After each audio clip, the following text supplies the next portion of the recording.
Hi viewers, welcome to our channel. ప్రస్తుతం మనతో పాటు సీనియర్ జర్నలిస్ట్ దాము బాలా సార్ వాళ్ళతో మాట్లాడదాం. నమస్కారం సార్. నమస్తే సార్, జార్ఖండ్ సీఎం హేమంత్ సోరెన్ మరి నిన్న అరెస్ట్ అవ్వడం చూసాం. సో ఆయన ప్లేస్లో ఇప్పుడు వేరే వ్యక్తిని కూడా చీఫ్ మినిస్టర్గా అనౌన్స్ చేశారు. మరి ఎవరిని అనౌన్స్ చేశారు, అసలు అరెస్ట్ గల కారణాలు ఏంటి సార్? నిన్న మనం చెప్పుకున్నాం, అరెస్ట్ చేసే పరిస్థితి ఉంది. అరెస్ట్ అయితే వాళ్ళ భార్య కల్పన సోరెన్ వస్తుందేమో అనుకున్నాం. బట్ ఆయన్ని నిన్న 5 గంటలకి అదుపులోకి తీసుకున్నారు, సాయంత్రం 5 గంటలకి. అయితే అరెస్ట్ మాత్రం 10 o'clock చూపించినట్టుగా తెలుస్తుంది. దాంతో ఆయన గవర్నర్ దగ్గరికి వెళ్ళి రిజిగ్నేషన్ లెటర్ ఇచ్చినట్టుగా తెలుస్తుంది సీఎంగా. ఆల్రెడీ మనం చెప్పుకున్నట్టుగా రాష్ట్ర వ్యాప్తంగా వీళ్ళ అంటే coalition Congress and JMM Jharkhand ముక్తి మోర్చా, ఈ 2 పార్టీలకు సంబంధించి ఎమ్మెల్యేలను అందరినీ కూడా రాంచీకి పిలిపించారు ఆల్రెడీ.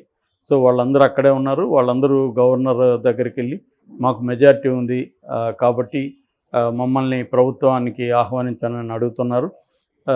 యాక్చువల్గా ఏంటంటే ఈ కల్పన సోరెన్కే ఇద్దామని హేమంత్ సోరెన్ అనుకున్నాడు. బట్ కల్పన ఆమెకు పోటీగా వాళ్ళ సిస్టర్, హేమంత్ సోరెన్ సిస్టర్, ఆమె సీతా సోరెన్, ఆమె కూడా రంగంలోకి దిగింది. సో వాళ్ళిద్దరి మధ్య గొడవ వచ్చేసరికి వాళ్ళొద్దు, 3వ వ్యక్తిని పెడదామని చంపై సోరెన్ అనే ఇంకొక ఆయన రవాణా శాఖ మంత్రి.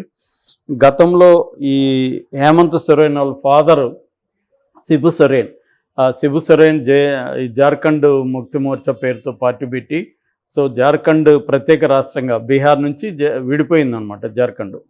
సో ఇక్కడ ఎట్లాగే ఉమ్మడి ఆంధ్రప్రదేశ్ నుంచి తెలంగాణ విడిపోయిందో అట్లాగే అక్కడ బీహార్ నుంచి జార్ఖండ్గా రాష్ట్రం విడిపోయింది. ఆ జార్ఖండ్ ముక్తి మోర్చా తరపున ఉద్యమాలు చేసింది వీళ్ళ ఫాదరు అర్జున్ ముండా, ఇలాంటి వాళ్ళు అనమాట. సో ఈయన వాళ్ళతో కలిసి పనిచేసిన వ్యక్తి చంపై సోరెన్, ఈ శిబు సోరెన్ అసిస్టెంట్గా పనిచేశారు. సో ఆయనకి జార్ఖండ్ టైగర్ అని కూడా బిరుదు అనమాట. ఎందుకంటే ఆయన ట్రైబల్ వ్యక్తి. సో ఆయన వ్యవసాయదారు కుటుంబం, చాలా పెద్ద కుటుంబం వాళ్ళది. సో ఈయనకు కూడా 4 మగపిల్లలు, 3 ఆడపిల్లలు, 7 మంది సంతానం ఈ చంపై సోరెన్కి కూడా. సో ఆయనకు మంచి పేరుంది. సో ఆయన్ని ఎంచుకున్నట్టుగా తెలుస్తుంది. సో ఆయన ఇప్పుడు సీఎంగా ఈరోజు ప్రమాణ స్వీకారం ఈరోజు కానీ రేపు కానీ చేసే అవకాశం కనిపిస్తుంది. ఓకే. ఈ లోపల ఈ హేమంత్ సోరెన్ పోలీస్ స్టేషన్లో కేసు పెట్టి, యాక్చువల్గా ఢిల్లీలో ఈయన అధికారిక నివాసం మీద దాడి చేసింది ఈడీ. అప్పుడు ఈయన లేడు. ఒక 1 day పాటు యూజీలోకి వెళ్ళిపోయాడు, ఎక్కడ ఉన్నాడో తెలీదు.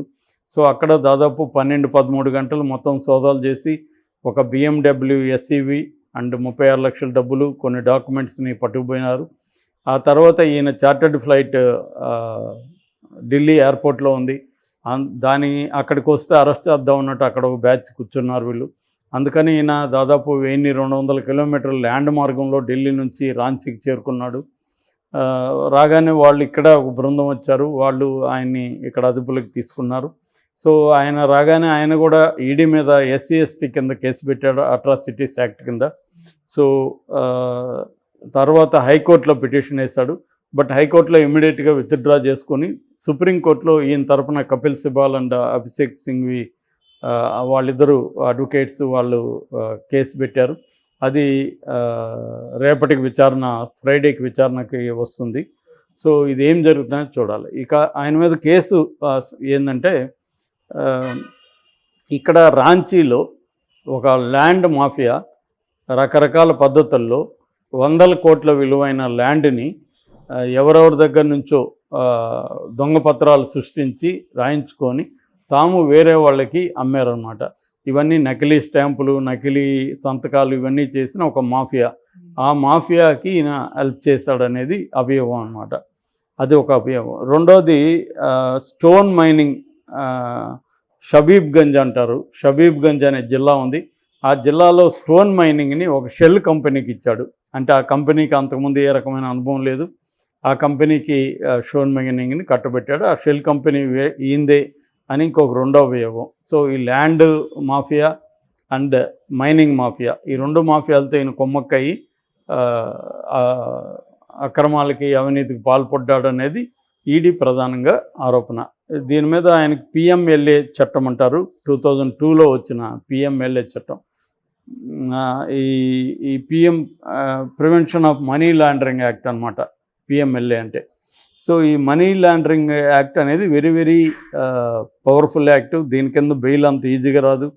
రెండోది బర్డన్ ఆఫ్ ప్రూఫ్ అంటారు, అంటే నిన్ను నిర్దోషిగా నిరూపించుకోవాలి తప్ప ప్రాసిక్యూషన్కి అవసరం ఉండదు. చాలా సెక్షన్లలో కొన్ని సెక్షన్ల కింద కానీ పెడితే ఎవరైతే నేరస్తుడో వాళ్ళు నిరూపించుకోవాలా, నేను నేరస్తుడు కాదు, నేను నేరం చేయలేదని. దీన్నే బర్డన్ ఆఫ్ ద ప్రూఫ్ అంటారు.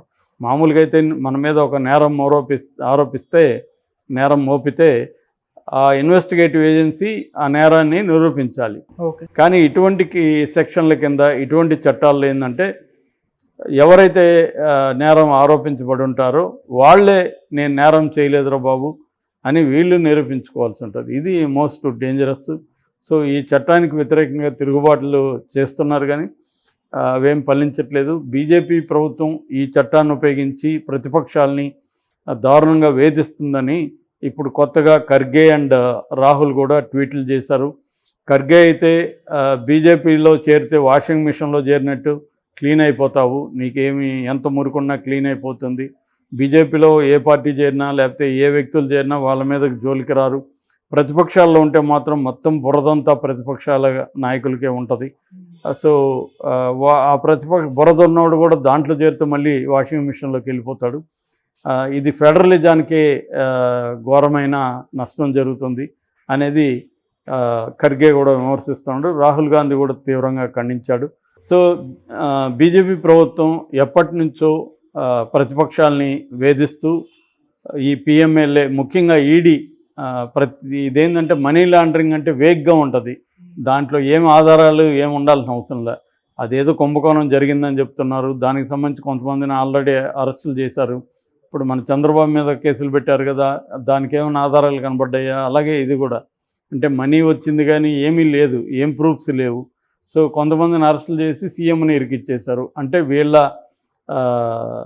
దీన్ని అస్థిరపరచడం అనేదే ప్రధాన ఉద్దేశంగా కనిపిస్తుంది. సో బీజేపీ ప్రభుత్వం ఎప్పటి నుంచో ప్రతిపక్షాలని వేధిస్తూ ఈ పిఎంఎల్ఏ ముఖ్యంగా ఈడీ ఇదేంటంటే మనీ లాండరింగ్ అంటే వేగ్గా ఉంటుంది, దాంట్లో ఏం ఆధారాలు ఏం ఉండాల్సిన అవసరం లే, అదేదో కుంభకోణం జరిగిందని చెప్తున్నారు. దానికి సంబంధించి కొంతమందిని ఆల్రెడీ అరెస్టులు చేశారు.